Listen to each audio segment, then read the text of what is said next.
Hello students, exercise 3.3 third question कर रहे थे। एक पार्ट रह गया इसका, पार्ट नंबर 6। तो ये स्टार्ट कर रहे हैं। 5 years hence, hence का मतलब after.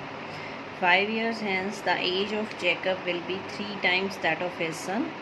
5 years ago Jacob's age was 7 times that of his son. What are their present ages? दोनों की प्रेजेंट एजेस आपको फाइंड आउट करनी है, तो यही हम लेट कर लेंगे। तो हमने लेट किया, let the present age of Jacob be x years and present age of his son is y years according to question. अब ध्यान से देखना ये इक्वेशन कैसे बनेगी। अकॉर्डिंग टू क्वेश्चन क्या कह रहा है? 5 years after, hence 5 years after Jacob की एज क्या हो जाएगी? x + 5, और 5 year आफ्टर हिज सन की एज हो जाएगी y + 5।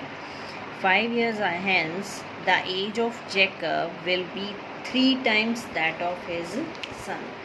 5 years after Jacob's age will be का मतलब equal to 3 times that of his son. तो जितनी उसकी सन की हो जाएगी आफ्टर 5 years उसका बन जाएगा 3 times। तो ये बन जाएगी फर्स्ट इक्वेशन। यहाँ से x + 5, ये 3 मल्टीप्लाई हो जाएगा 3y + 15। तो ये 5 उधर आगे सब्ट्रैक्ट हो गया, इक्वेशन बन गई x = 3y + 10। ये बन गई आपकी फर्स्ट इक्वेशन। सेकंड में क्या कह रहा है वो? In second part he said that 5 years ago, 5 years ago का मतलब है 5 साल पहले। जैकब की एज कितनी हो जाएगी? x - 5, और उसके सन की हो जाएगी y - 5।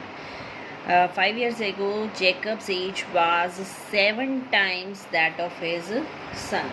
तो 5 साल पहले जो इसकी एज है जेकब की, क्या हो जाएगी? x - 5, और उसकी सन की एज कितनी हो जाएगी? y - 5। तो Jacob's age was 7 times that of his son. तो x - y 5 = 7 times of y - 5।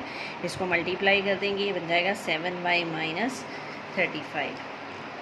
तो यहाँ से इक्वेशन सॉल्व की हमने। ये इक्वेशन बनी, putting the value of x in equation 2। x की वैल्यू निकाली थी हमने इस इक्वेशन में, x = 3y + 10। तो ये जो वैल्यू है 3y + 10, ये हम पुट कर देंगे। जहाँ x था, x की जगह रिप्लेस कर दिया 3y + 10। 7y - 35, यहाँ से सारी इक्वेशन y में हो जाएगी, तो y की वैल्यू आ जाएगी यहाँ से 4y = 40, y = 10। अब y की वैल्यू जो 10 आई है वो वापस इक्वेशन में पुट कर देंगे, तो ये हो जाएगा x = 3 × 10 + 10, यानी 30 + 10 40। x की वैल्यू आ गई 40, y की 10। That means present age of Jacob 40 years and present age of his son is 10 years। तो ये था क्वेश्चन नंबर 3 का 6th पार्ट। अब हम स्टार्ट करते हैं नेक्स्ट एक्सरसाइज। उसमें है हमारे पास एलिमिनेशन मेथड। लीनियर इक्वेशन को सॉल्व करने का सेकंड मेथड आ रहा है। पहला था सब्स्टिट्यूशन, सेकंड है एलिमिनेशन। एलिमिनेशन का मतलब क्या है? Method of eliminating. एलिमिनेट करना मतलब रिमूव करना, हटाना, ख़त्म करना one variable. This is sometimes more convenient than substitution method. से ज़्यादा ईजी हो जाता है कई बार। तो देखते हैं ये मेथड में क्या करना है। इसमें सिर्फ एलिमिनेट करना है, कैंसिल करना है एक वैल्यू को। क्वेश्चन से क्लियर हो जाएगा वो आपको। 3.4 question number first. Solve the following pair of linear equations bye elimination method and substitution method. Elimination से भी करना है, सब्स्टिट्यूशन से भी करना है इसको। तो एलिमिनेशन से करते हैं, नया मेथड है। सब्स्टिट्यूशन तो आप ऑलरेडी कर चुके हैं। कैसे करना है? इसमें मैंने एलिमिनेशन से ही सॉल्व किया है, पर आपको फेयर पर दोनों मेथड सॉल्व करने हैं। सब्स्टिट्यूशन से भी करना है इसको, एलिमिनेशन से भी करना है। तो फर्स्ट क्वेश्चन आ रहा है हमारे पास, first part. x + y = 5, 2x - 3y = 4। ये दो इक्वेशन दे रखी हैं। अब एलिमिनेशन में हम क्या करते हैं? एक वेरिएबल का जो कोफिशिएंट है वो सेम बनाते हैं, चाहे वो x का कोफिशिएंट सेम बनाए चाहे y का। अगर x का सेम बनाना है, यहाँ 2 है तो इसको 2 से मल्टीप्लाई करना पड़ेगा। y का सेम बनाना है तो यहाँ 3 से मल्टीप्लाई करना पड़ेगा। तो मल्टीप्लाइंग इक्वेशन 1/2। फर्स्ट इक्वेशन को 2 से मल्टीप्लाई कर दिया मैंने, तो पूरी इक्वेशन क्या बन जाएगी? 2x + 2y = 10। अब इस इक्वेशन का और इस इक्वेशन का कोफिशिएंट सेम हो गया। अब हम इन दोनों को करेंगे सब्ट्रैक्ट। तो फर्स्ट ये 2x + 2y10, दूसरी क्या है 2x - 3y = 4। जब हम सब्ट्रैक्ट करते हैं तो साइन चेंज हो जाते हैं, जो पॉजिटिव है नेगेटिव हो जाएगा और जो नेगेटिव है वो पॉजिटिव हो जाएगा। ये कैंसिल हो गया आपका, एक वेरिएबल कैंसिल हो जाएगा कोफिशिएंट सेम करने के बाद, सेकंड से आंसर आ जाएगा आपका। अब साइन ये वाला लेना है, ये नहीं लेना, चेंज हो गया। अब ये 3y + 2y ये बन जाएगा 5y = 10 - 4 6। y की वैल्यू आ गई 6/5। अब ये जो y की वैल्यू है ये आपको इक्वेशन में पुट करनी है, putting it in equation 1। Equation 1 क्या थी, x + y = 5। तो x + y की वैल्यू कितनी आ गई आपकी 6/5।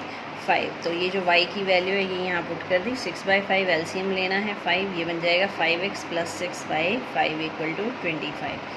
5x = 25 - 6 ये आ गया 19, तो x हो जाएगा 19/5।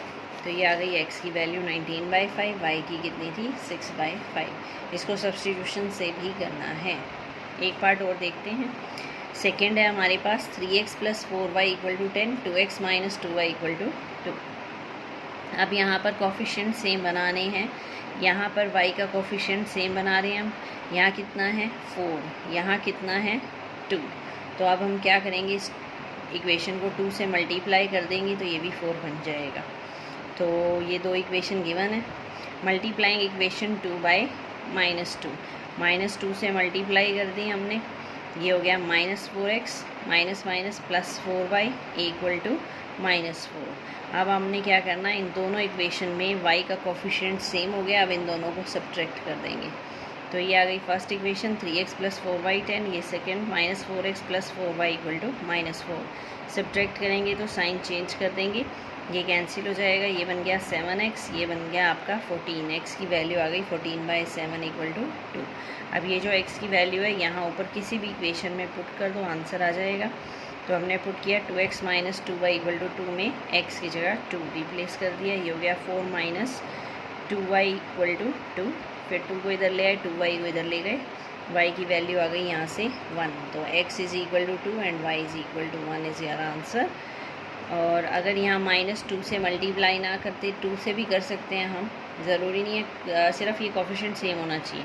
बस यहाँ पर सब्ट्रैक्ट करने की बजाय फिर हम ऐड करते हैं इनको और ये कैंसिल हो जाएंगे। मेन पंच यही है आपका एलिमिनेशन मेथड का, x या y में से किसी एक वेरिएबल का कोफिशिएंट सेम करके उनको कट करना है। अगर उनके साइन सेम हैं तो सब्ट्रैक्ट करना पड़ेगा, अगर उनके साइन डिफरेंट हैं तो ऐड करेंगे तो ही कैंसिल हो जाएंगे। ये इसके पार्ट्स हैं हमारे पास, 4 पार्ट्स हैं इसके, इनको अच्छे से करना। नेक्स्ट आ रहा है हमारे पास क्वेश्चन नंबर सेकंड में क्या है हमारे पास, from the pair of linear equations in the following problems and find their solutions by elimination method. Elimination method से इसको सॉल्व करना है। If we add 1 to numerator and subtract 1 from denominator, fraction reduces to 1। तो सबसे पहले हमें numerator late करना है x, डिनोमिनेटर लेट किया हमने y, तो फ्रैक्शन बन गई x/y। अब अकॉर्डिंग टू क्वेश्चन क्या कह रहा है, ऐड 1 टू न्यूमरेटर, न्यूमरेटर में तो 1 ऐड करना है और डिनोमिनेटर में 1 सब्ट्रैक्ट करना है। न्यूमरेटर में 1 ऐड किया, डिनोमिनेटर में 1 सब्ट्रैक्ट किया, द फ्रैक्शन रिड्यूसेस टू 1 का मतलब है फ्रैक्शन बन जाएगी अब इसकी 1। सेकंड में क्या कह रहा है, it becomes 1/2 if we only add 1 to denominator.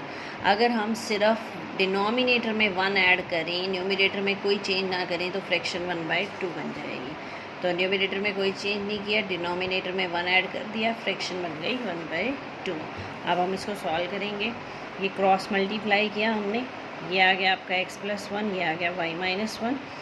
यहाँ से हमने वैल्यू फाइंड आउट की, इस इक्वेशन को भी क्रॉस किया, ये बन गया 2x = y + 1। तो x की वैल्यू आ गई y + 1/2। तो ये जो वैल्यू है ये हमने फर्स्ट इक्वेशन में पुट कर दी, x को रिप्लेस कर दिया y + 1/2। तो ये 2 कैंसिल हो गया, ये पूरी इक्वेशन y में हो गई। यहाँ से सॉल्व किया तो y की वैल्यू आ गई 0/2 इज़ 0। अब y की वैल्यू पुट करके x की फाइंड आउट करनी है, तो हम y की वैल्यू यहाँ पुट कर देंगे 0। तो ये क्या बन जाएगा, x plus 1 is equal to 0 minus 1, x plus 1 is equal to 0 minus 1, तो ये 1 उधर जाके -1 हो जाएगा, -1 और -1 क्या बन जाएंगे, -2, तो x की वैल्यू आ जाएगी -2 और y की वैल्यू आ जाएगी 0। ये था सेकंड का फर्स्ट पार्ट। फर्स्ट क्वेश्चन दोनों मेथड से करना है, एलिमिनेशन से भी और सब्स्टिट्यूशन से भी। सेकंड में सिर्फ एलिमिनेशन करना है, तो इनको अच्छे से करना, फिर कल करते हैं सेकंड कंप्लीट। Thank you.